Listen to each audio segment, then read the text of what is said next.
The Devoted Friend by Oscar Wilde. One morning, the old water rat put his head out of his hole. He had bright beady eyes and stiff grey whiskers, and his tail was like a long bit of black India rubber. The little ducks were swimming about in the pond, looking just like a lot of yellow canaries, and their mother, who was pure white with real red legs, was trying to teach them how to stand on their heads in the water. "You will never be in the best society unless you can stand on your heads," she kept saying to them, and every now and then she showed them how it was done. But the little ducks paid no attention to her. They were so young that they did not know what an advantage it is to be in society at all. "What disobedient children!" cried the old water rat. "They really deserve to be drowned." "Nothing of the kind," answered the duck. "Everyone must make a beginning, and parents cannot be too patient." I know nothing about the feelings of parents," said the water rat. "I am not a family man. In fact, I have never been married, and I never intend to be. Love is all very well in its way, but friendship is much higher. Indeed, I know of nothing in the world that is either nobler or rarer than a devoted friendship." "And what, pray, is your idea of the duties of a devoted friend?" asked a green linnet, who was sitting in a willow tree hard by, and had overheard the conversation. "Yes, that is just what I want to know," said the duck, and she swam away to the end of the pond, and stood upon her head, in order to give her children a good example. "What a silly question!" cried the water rat. "I should expect my devoted friend to be devoted to me, of course." "And what would you do in return?" said the little bird, swinging upon a silver spray, and flapping his tiny wings. "I don't understand you," answered the water rat.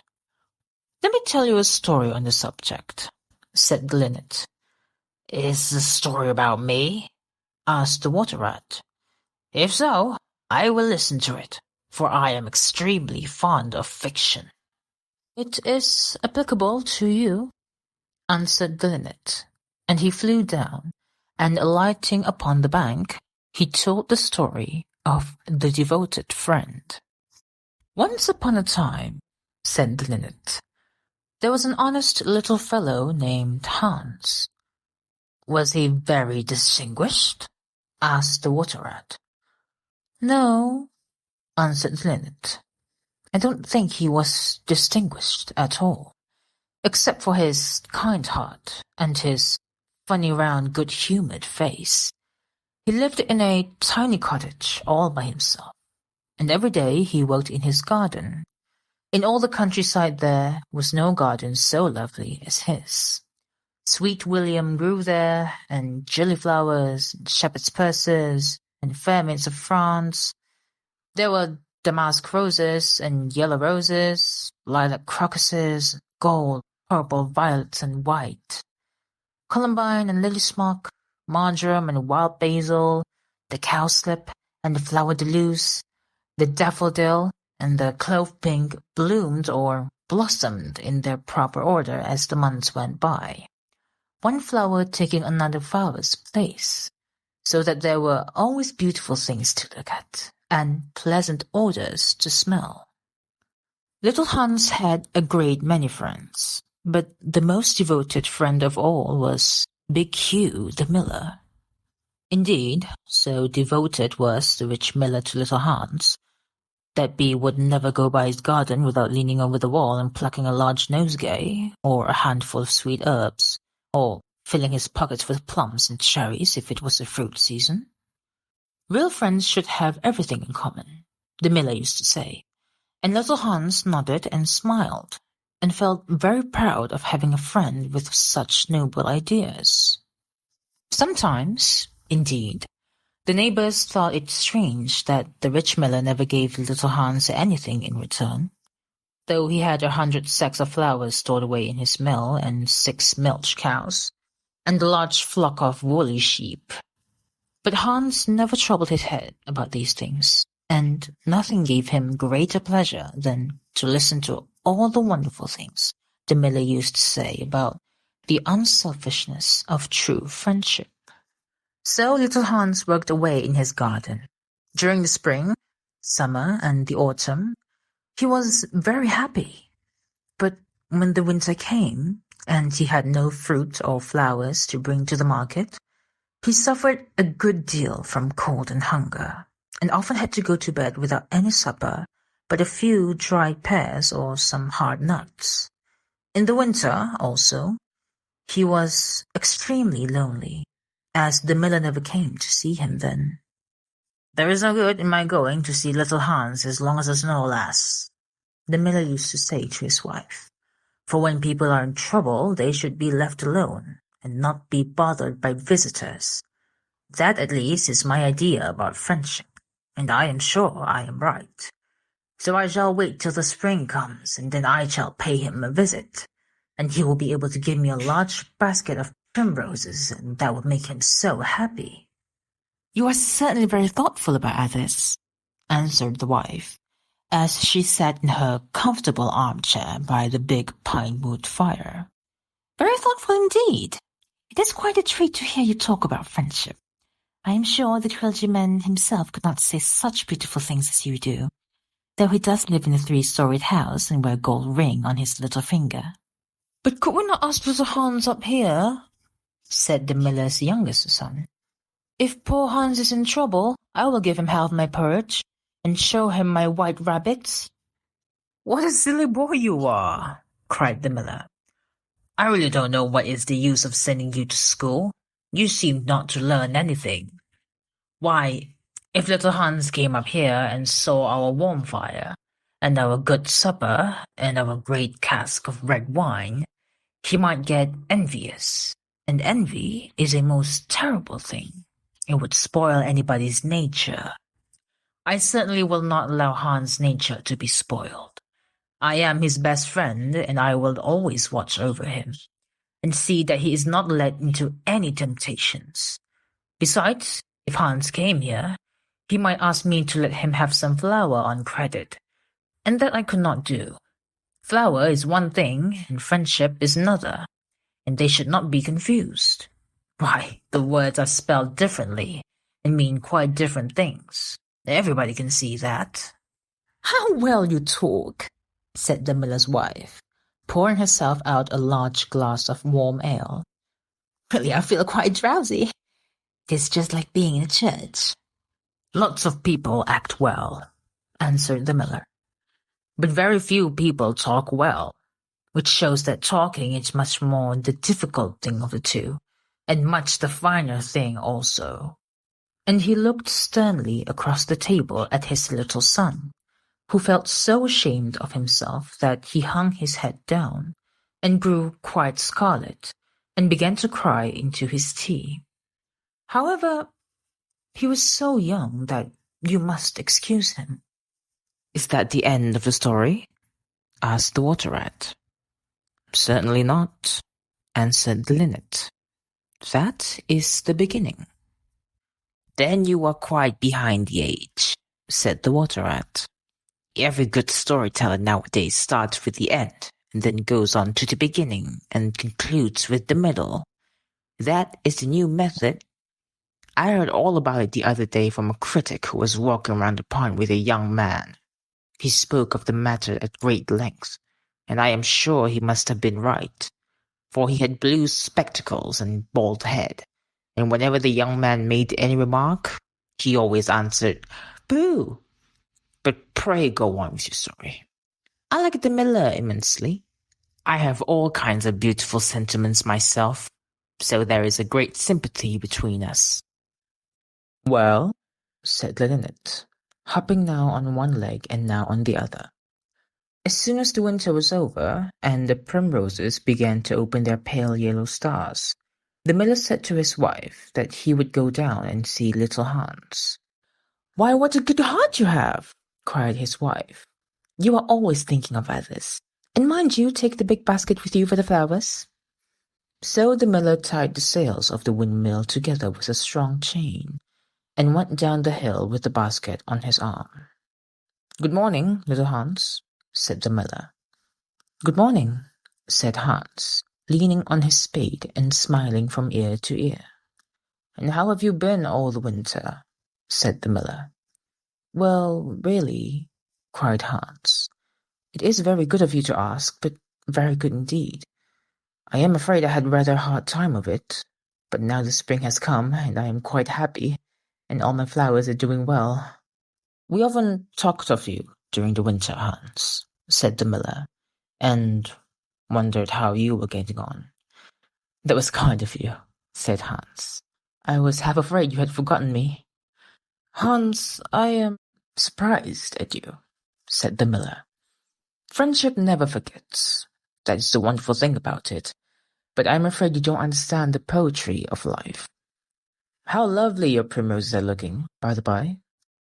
"They are certainly very lovely," said Hans. "And it is a most lucky thing for me that I have so many. I'm going to bring them into the market and sell them to the burgomaster's daughter, and buy back my wheelbarrow with the money." "Buy back your wheelbarrow? You don't mean to say you have sold it? What a very stupid thing to do." "Well, the fact is," said Hans, "that I was obliged to. You see, the winter was a very bad time for me, and I really had no money at all to buy bread with. So I first sold the silver buttons of my Sunday coat, and then I sold my silver chain, and then I sold my big pipe, and at last I sold my wheelbarrow. But I am going to buy them all back again now." "Hans," said the miller, "I will give you my wheelbarrow. It is not in very good repair, indeed. One side is gone, and there is something wrong with the wheel spokes. But in spite of that, I will give it to you. I know it is very generous of me, and a great many people would think me extremely foolish for parting with it, but I am not like the rest of the world. I think that generosity is the essence of friendship. And besides, I have got a new wheelbarrow for myself. Yes, you may set your mind at ease. I will give you my wheelbarrow." "Well, really, that is generous of you," said little Hans, and his funny round face glowed all over with pleasure. "I can easily put it in repair, as I have a plank of wood in the house." "A plank of wood?" said the miller. "Why, that is just what I want for the roof of my barn. There is a very large hole in it, and the corn will all get damp if I don't stop it up. How lucky you mentioned it. It is quite remarkable how one good action always breeds another. I have given you my wheelbarrow, and now you are going to give me your plank. Of course, the wheelbarrow is worth far more than the plank, but true, friendship never notices things like that. Pray get it at once, and I will set to work at my barn this very day." "Certainly," cried little Hans, and he ran into the shed and dragged the plank out. "It is not a very big plank," said the miller, looking at it, "and I am afraid that after I have mended my barn roof, there won't be any left for you to mend the wheelbarrow with. But of course that is not my fault. And now, as I have given you my wheelbarrow, I am sure you would like to give me some flowers in return. Here's the basket, and mind you, fill it quite full." "Quite full?" said little Hans, rather sorrowfully, for it was really a very big basket, and he knew that if he filled it, he would have no flowers left for the market, and he was very anxious to get his silver buttons back. "Well, really," answered the miller, "as I have given you my wheelbarrow, I don't think that it is much to ask you for a few flowers. I may be wrong, but I should have thought that friendship, true friendship, was quite free from selfishness of any kind." "My dear friend, my best friend," cried little Hans, "you are welcome to all the flowers in my garden. I would much sooner have your good opinion than my silver buttons, any day." And he ran and plucked all his pretty primroses, and filled the miller's basket. "Goodbye, little Hans," said the miller, as he went up the hill with the plank on his shoulder and the big basket in his hand. "Goodbye," said little Hans, and he began to dig away quite merrily. He was so pleased about the wheelbarrow. The next day he was nailing up some honeysuckle against the porch, when he heard the miller's voice calling to him from the road. So he jumped off the ladder and ran down the garden and looked over the wall. There was the miller with a large sack of flour on his back. "Dear little Hans," said the miller, "would you mind carrying this sack of flour for me to market?"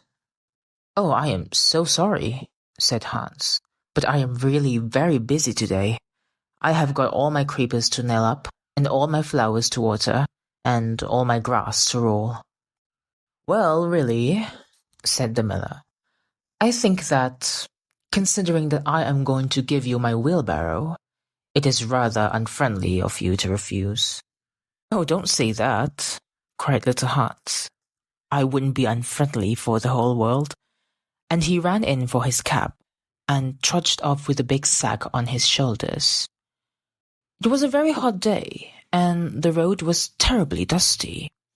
And before Hans had reached the 6th milestone, he was so tired that he had to sit down and rest. However, he went on bravely, and at last he reached the market. After he had waited there some time, he sold the sack of flour for a very good price, and then he returned home at once, for he was afraid that if he stopped too late, he might meet some robbers on the way. "It has certainly been a hard day," said little Hans to himself as he was going to bed. "But I am glad I did not refuse the miller, for he is my best friend, and besides, he is going to give me his wheelbarrow." Early the next morning, the miller came down to get the money for his sack of flour, but little Hans was so tired that he was still in bed. "Upon my word," said the miller, "you are very lazy. Really, considering that I am going to give you my wheelbarrow, I think you might work harder. Idleness is a great sin, and I certainly don't like any of my friends to be idle or sluggish. You must not mind my speaking quite plainly to you. Of course, I should not dream of doing so if I were not your friend. But what is the good of friendship if one cannot say exactly what one means? Anybody can say charming things and try to please and to flatter, but a true friend always says unpleasant things and does not mind giving pain. Indeed, if he is a really true friend, he prefers it, for he knows that then he is doing good." "I am very sorry," said little Hans, rubbing his eyes and pulling off his nightcap. "But I was so tired that I thought I would lie in bed for a little time and listen to the birds singing. Do you know that I always work better after hearing the birds sing?" "Well, I am glad of that," said the miller, clapping little Hans on the back, "for I want you to come up to the mill as soon as you are dressed, and mend my barn roof for me." Poor little Hans was very anxious to go and work in his garden, for his flowers had not been watered for 2 days, but he did not like to refuse the miller, as he was such a good friend to him. "Do you think it would be unfriendly of me if I said I was busy?" he inquired in a shy and timid voice. "Well, really," answered the miller, "I do not think it is much to ask of you, considering that I am going to give you my wheelbarrow. But of course, if you refuse, I will go and do it myself." "Oh, on no account," cried little Hans, and he jumped out of bed, and dressed himself, and went up to the barn. He worked there all day long, till sunset, and at sunset the miller came to see how he was getting on. "Have you mended the hole in the roof yet, little Hans?" cried the miller, in a cheery voice. "It is quite mended," answered little Hans, coming down the ladder. "Ah," said the miller, "there is no work so delightful as the work one does for others." "It is certainly a great privilege to hear you talk," answered little Hans, sitting down and wiping his forehead. "A very great privilege, but I am afraid I shall never have such beautiful ideas as you have." "Oh, they will come to you," said the miller, "but you must take more pains. At present you have only the practice of friendship. Some day you will have the theory also." "Do you really think I shall?" asked little Hans. "I have no doubt of it," answered the miller. "But now that you have mended the roof, you had better go home and rest, for I want you to drive my sheep to the mountain tomorrow." Poor little Hans was afraid to say anything to this, and early the next morning the miller brought his sheep round to the cottage, and Hans started off with them to the mountain. It took him the whole day to get there and back, and when he returned he was so tired that he went off to sleep in his chair, and did not wake up till it was broad daylight. "What a delightful time I shall have in my garden," he said, and he went to work at once. But somehow he was never able to look after his flowers at all, for his friend the miller was always coming round and sending him off on long errands, or getting him to help at the mill. Little Hans was very much distressed at times, as he was afraid his flowers would think he had forgotten them, but he consoled himself by the reflection that the miller was his best friend. Besides, he used to say, "He is going to give me his wheelbarrow, and that is an act of pure generosity." So little Hans walked away for the miller, and the miller said all kinds of beautiful things about friendship, which Hans took down in a notebook and used to read over at night, for he was a very good scholar. Now it happened that one evening little Hans was sitting by his fireside when a loud rap came at the door. It was a very wild night, and the wind was blowing and roaring around the house so terribly that at first he thought it was merely the storm. But the second rap came, and then a third, louder than any of the others. "It is some poor traveller," said little Hans to himself, and he ran to the door. There stood the miller, with a lantern in one hand and a big stick in the other. "Dear little Hans," cried the miller, "I am in great trouble. My little boy has fallen off a ladder and hurt himself, and I am going for the doctor. But he lives so far away, and it is such a bad night, that it has just occurred to me that it would be much better if you went instead of me. You know I am going to give him my wheelbarrow, and so it is only fair that you should do something for me in return." "Certainly," cried little Hans. "I take it quite as a compliment your coming to me, and I will start off at once. But you must lend me your lantern, as the night is so dark that I am afraid I might fall into the ditch." "I am very sorry," answered the miller, "but it is my new lantern, and it would be a great loss to me if anything happened to it." "Well, never mind, I will do without it," cried little Hans, and he took down his great fur coat and his warm scarlet cap, and tied a muffler round his throat, and started off. What a dreadful storm it was! The night was so black that little Hans could hardly see, and the wind was so strong that he could scarcely stand. However, he was very courageous, and after he had been walking about 3 hours, he arrived at the doctor's house, and knocked at the door. "Who is there?" cried the doctor, putting his head out of his bedroom window. "Little Hans, doctor." "What do you want, little Hans?" "The miller's son has fallen from a ladder, and has hurt himself, and the miller wants you to come at once." "All right," said the doctor, and he ordered his horse, and his big boots, and his lantern, and came downstairs, and rode off in the direction of the miller's house, little Hans trudging behind him. But the storm grew worse and worse, and the rain fell in torrents, and little Hans could not see where he was going, or keep up with the horse. At last he lost his way, and wandered off on the moor, which was a very dangerous place, as it was full of deep holes. And there poor little Hans was drowned. His body was found the next day by some goatherds, floating in a great pool of water, and was brought back by them to the cottage. Everybody went to little Hans' funeral, as he was so popular, and the miller was the chief mourner. "As I was his best friend," said the miller, "it is only fair that I should have the best place." So he walked at the head of the procession in a long black cloak, and every now and then he wiped his eyes with a big pocket handkerchief. "Little Hans is certainly a great loss to everyone," said the blacksmith.